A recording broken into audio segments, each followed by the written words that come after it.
Hey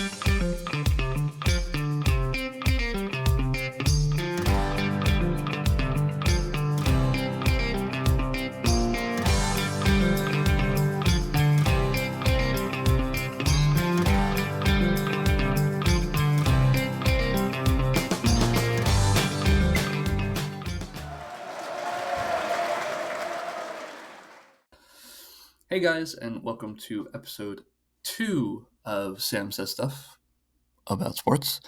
Welcome. It's now been 2 weeks since I made my first episode, and I just want to thank everyone that watched. If you watched, for those that subscribed, thank you for subscribing. It means a lot to me that you are helping me in this journey that I started. I do apologize for not having episodes out more often, which I'm going to be doing now. I just had Thanksgiving and traveling and working and all that kind of stuff past 2 weeks. So, thank you guys all again. I'm going to work on hopefully doing multiple this week and multiple going forward. And if not, I will try to let you guys know. And with that, for those of you that watched, if you guys would prefer to listen on Spotify or whatever, just let me know in the comments. I put it out on Spotify last week and it did nothing. So I'm not even going to bother putting on anything else until people request it. So for now, it's just going to be on YouTube. And thank you guys for helping out the channel. If you do enjoy, please subscribe. Please leave a like. It's very helpful. And please leave comments if you have anything that you'd like me to do, like me to talk about, anything like that. That way I can boost my channel and I can, become bigger, because that's what I'm doing this all about. So I can form a community and do that, all while working my way up. So once again, thank you all. And let's just hop right into talking about the New Jersey Devils. My favorite team, the team that I watch religiously, and it pains me to say that they're not doing too well. We saw their most recent game. They lost to the San Jose Sharks 6-3, really 5-3. One of them was an empty netter. But either way, still poor. Shots were 47-18 in favor of the Devils. So something clearly went wrong. And we're going to talk about that right now. And it's all over Devils Twitter right now, talking about, is it the defense? Is it the goalie? I think it's both. Not really sure why Lindy Ruff had the idea to start Akira Schmid after facing 40-plus shots the night before. It was the Devils back-to-back. And in my opinion, Vanacek probably should have played against one of the weaker teams in the league. Maybe he helped get his confidence back. But who knows what the reasoning behind that decision was. And, and honestly, there were 3 goals. 2 of them were 2-on-1s. One was a breakaway. The defense wasn't good. The goaltending wasn't good. And usually if you're allowing 5 goals on 17 shots, it's usually some mixture of both not being the best. Now, of course, Doug Hamilton is out on long-time injured reserve with a pectoral surgery. So Simon Nemec played his first NHL game, and he actually looked pretty good on offense. He had 2 assists, but on defense, he was lackluster and kind of played into the problem. We saw the 1 goal where I guess it could have been the winger coming down on defense to help out. I believe it was Andre Palat that was up on the wing. But one of the Sharks players just skated backdoor wide open, untouched, and just put the puck right in the net. So I don't know what can be done about that. Is it a coaching problem? Is it just defensemen not picking up their men? I'm not sure.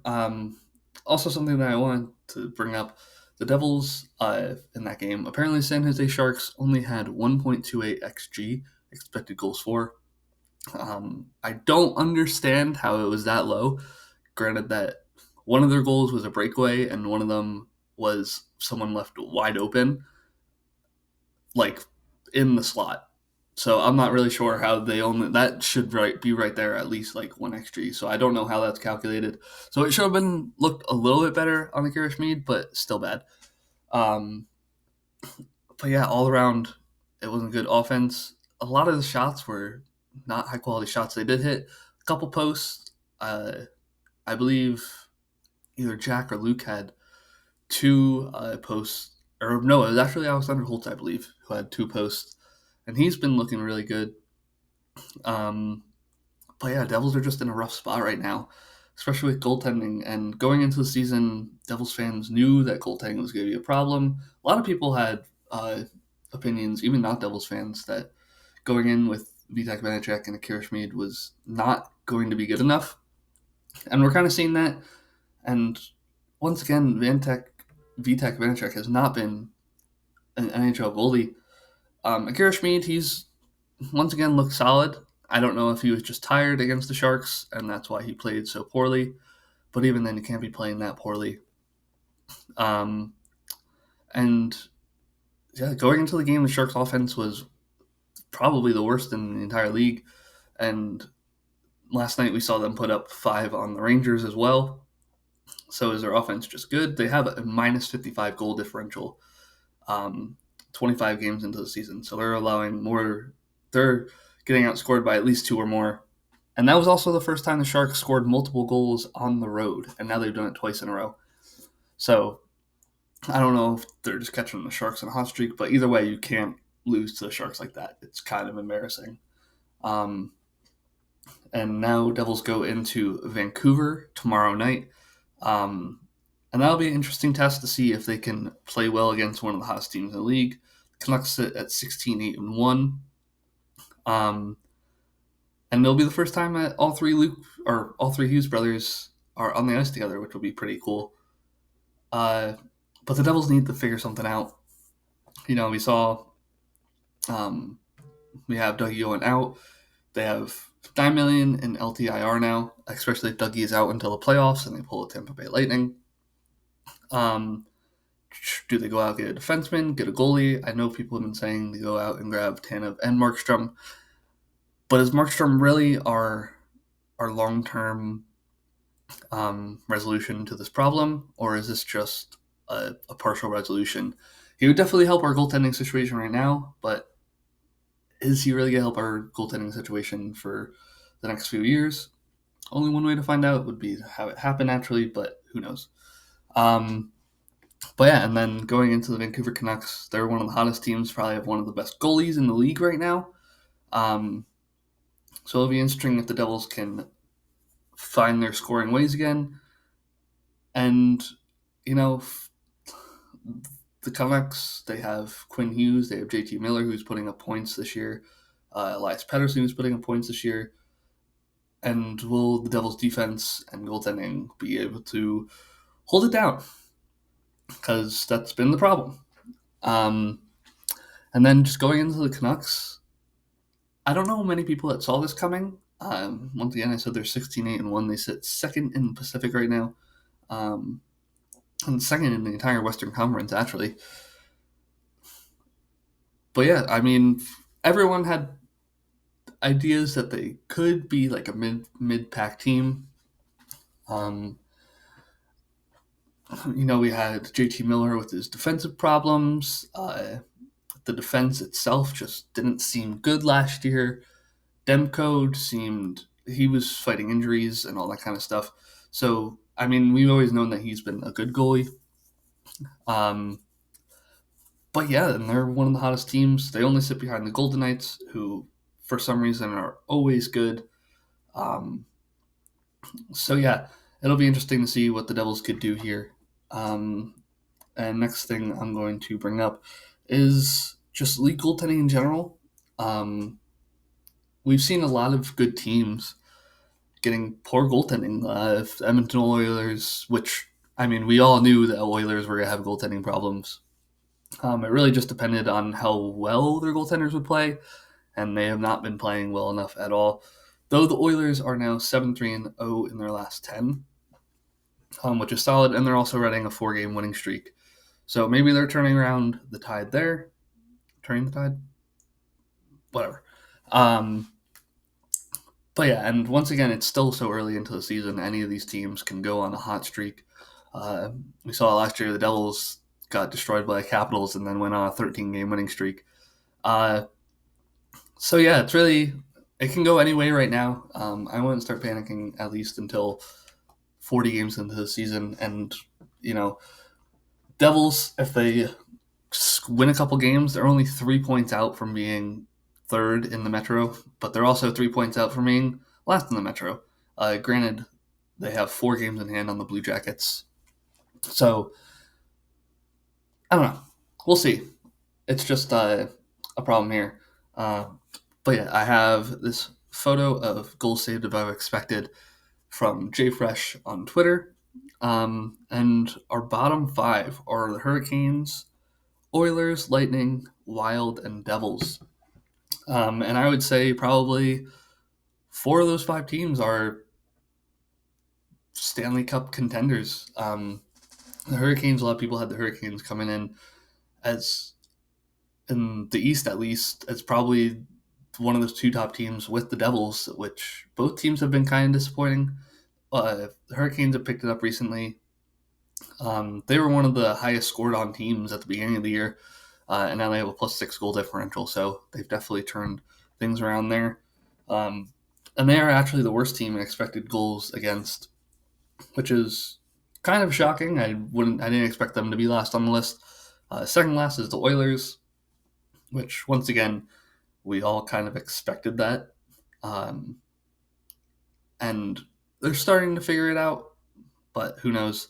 Then the Lightning, which without Vasilevsky, they were decent, but obviously Vasilevsky being out hurt their goaltending. So it's kind of expected that they're down there, and I don't think they're going to stay down there much longer. And then the Wild, who have also been sort of lackluster this year.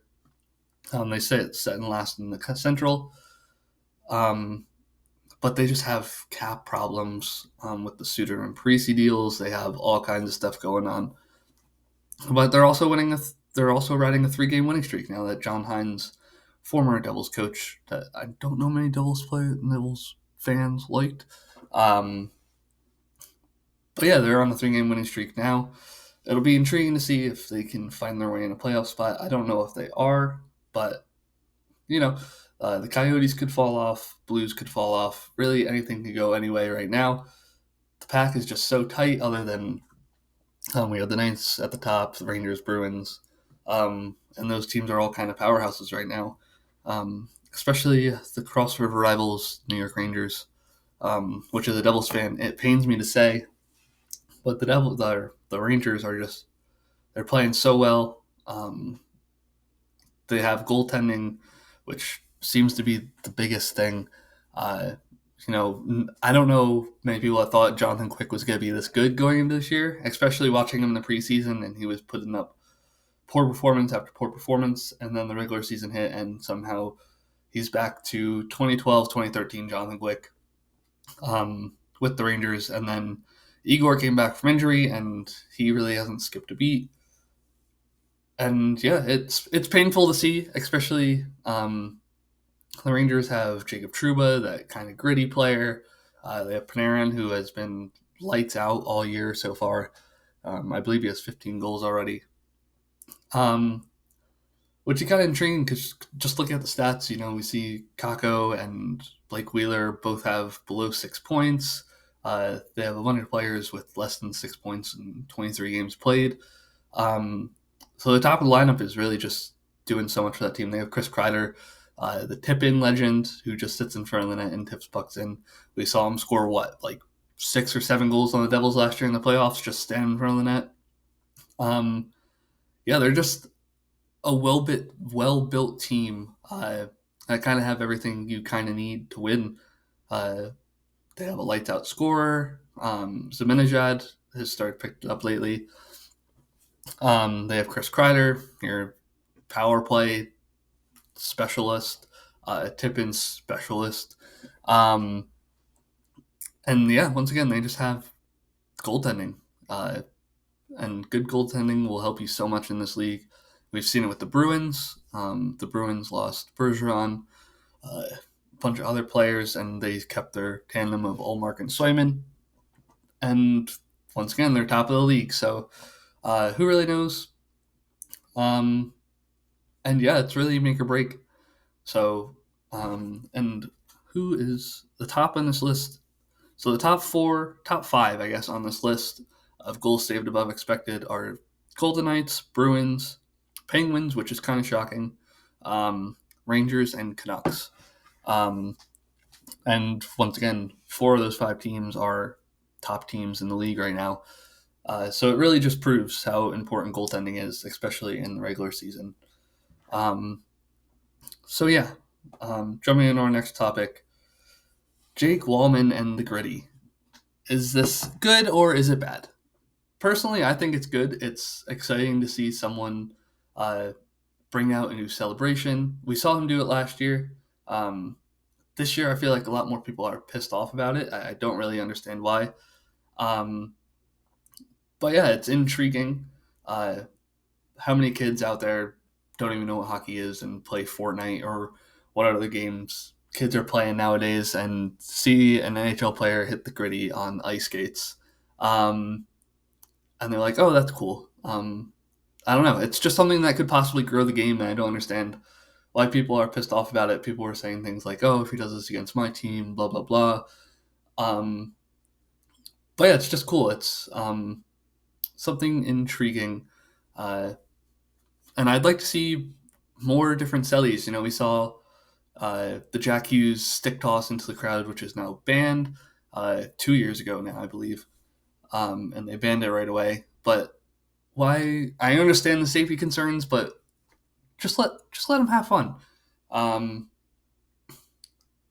But yeah, and nowadays we don't really get special like celebrations from players, I guess.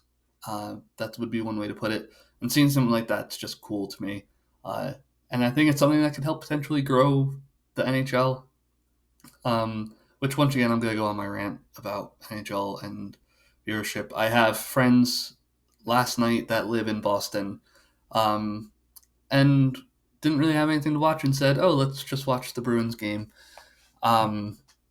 Keep in mind that these guys live in the city of Boston, like legitimately in Boston, and couldn't even watch the game even on ESPN Plus. It was blacked out on cable for them. Apparently, they had no way of watching this game other than going to it, or once again, illegally streaming it. Yeah, so it's brutal. And once again, the Devils played. I believe it was the Sharks game that was on NHL Network. I couldn't watch it. I had to use other resources to watch it because NHL Network, unless you have like DirecTV or one of those, that's the only way you're getting it. And I'm sorry, I'm not paying for DirecTV. And I don't know many people that, if I got DirecTV or something like that, that would be the only thing I would use it for. And I'm not doing that. Just let us watch the games. That's all we're asking for. Just please let us watch our teams and make it easy. Like, I don't understand why it has to be so hard. Yeah, that's just my rant for today. I'm probably going to rant about it every single episode that I make just because it needs to change. And I believe the rights end in 2025, so we have another 2 years of this. Just please, please, please, please, please, please help us. The next thing we're going to talk about, I'm going to change it up and become not a hockey podcast for the first time. And we're just going to talk about English Premier League. I'm going to timestamp everything, so if I'm going to start timestamping everything in these videos. So if you are here just to listen about other sports, please feel free to just timestamp to jump to whatever time you want or whatever. But what a day yesterday for the English Premier League. So many goals, and we saw one goal. Well, we don't know if it was going to be a goal, but we saw something called back that probably shouldn't have. Simon Hooper, who, if you watch the English Premier League, hopefully you know this name by now. He has given up So many bad calls this year. Not just for a singular team, just almost every game he's refereeing. It's bad. Um, we saw him yesterday, Erling Haaland, get fouled for Manchester City against Tottenham Hotspurs. We saw Erling Haaland get fouled. He started to play advantage, saw that Haaland got back up, played a perfect ball to Jack Grealish on a breakaway. And as Jack Grealish received the ball and was one-on-one with the goalkeeper, Simon Hooper blows his whistle to call the ball back for the foul. And we've had Erling Haaland memes now of him screaming his head off to Simon Hooper. We've seen he replied on Twitter just WTF to the English Premier League video of the call. And it just I know it's a problem in almost every sport, but refereeing, what are we doing? Like we have the ability now to watch replays. We have VAR. We have all these different kind of things to help the refs and help the game be played the way that it's supposed to be played and by the rules and all that kind of stuff. And I feel like every single week we kind of see something that goes against that. Like yesterday, if you stop playing advantage and then you play it again, like you shouldn't be doing that, especially with a completed pass. Like Jack Grealish was quite literally on a breakaway, and once again, I'm not a Manchester City fan. I'm not a Tottenham Hotspurs fan. But it's just a brutal call to see, and as a football fan in general, or soccer in North America. Um, yeah, it's just every single week it seems like there's always one thing in this league of 20 teams where there's only 10 games. Um, there's just always something. Like a couple weeks ago, we saw with Newcastle and Wolves, we saw the penalty given up by Chan, uh, which was he didn't even touch him. Um, it's just a problem in the entire league right now, and even other sports in the NHL. We saw now, honestly, in the NHL, we've been getting better. Now that refs are calling double minor penalties, major penalties, and then going back and looking at it, which I'm assuming is something that the league told them to start doing. For instance, we saw Red Wings versus Rangers last week. We saw what's his name? Was it Lucas Raymond? I believe it was Lucas Raymond grab the Rangers player's stick and throw it into his own mouth. And the refs called it a high sticking at first, but then they looked back on the replay and said, oh, no, he threw the stick into his own face. So that's no penalty. But yeah, it's honestly the NHL has gotten better. English Premier League, it's stagnating. Refereeing is just a problem every week. And I don't know what the solution is to this. And we saw, the big VAR fiasco with Liverpool and the offsides call a couple weeks ago that wasn't offsides. And now VAR told them to say that it's a good goal, and the ref just continued play. All that kind of stuff. It's a problem, and it needs to be fixed because it's supposed to be the top league in all of the world. And it's not good enough. That's all I can really say. So yeah, that's all I'm going to talk about today. Trying to keep the podcast somewhat short. But if you guys want more topics, want me to talk about any other sports, I pretty much follow most sports, except for the NBA is probably the only sport that I don't really watch. If you guys want to talk about anything else, if you guys have questions that you want me to answer, please do let me know. I will gladly answer them. But yeah, and once again, if you guys enjoy, please subscribe. Please leave a like. Even if you don't subscribe, please leave a like. Thank you for watching. And once again, if you guys would prefer to listen to this. I know I listen to all my podcasts while I'm either at work or driving. I listen to all of them on Spotify. I don't use YouTube or anything. Please let me know. And that's all I really got for you guys. Thanks once again for watching, and I will see you guys hopefully again this week.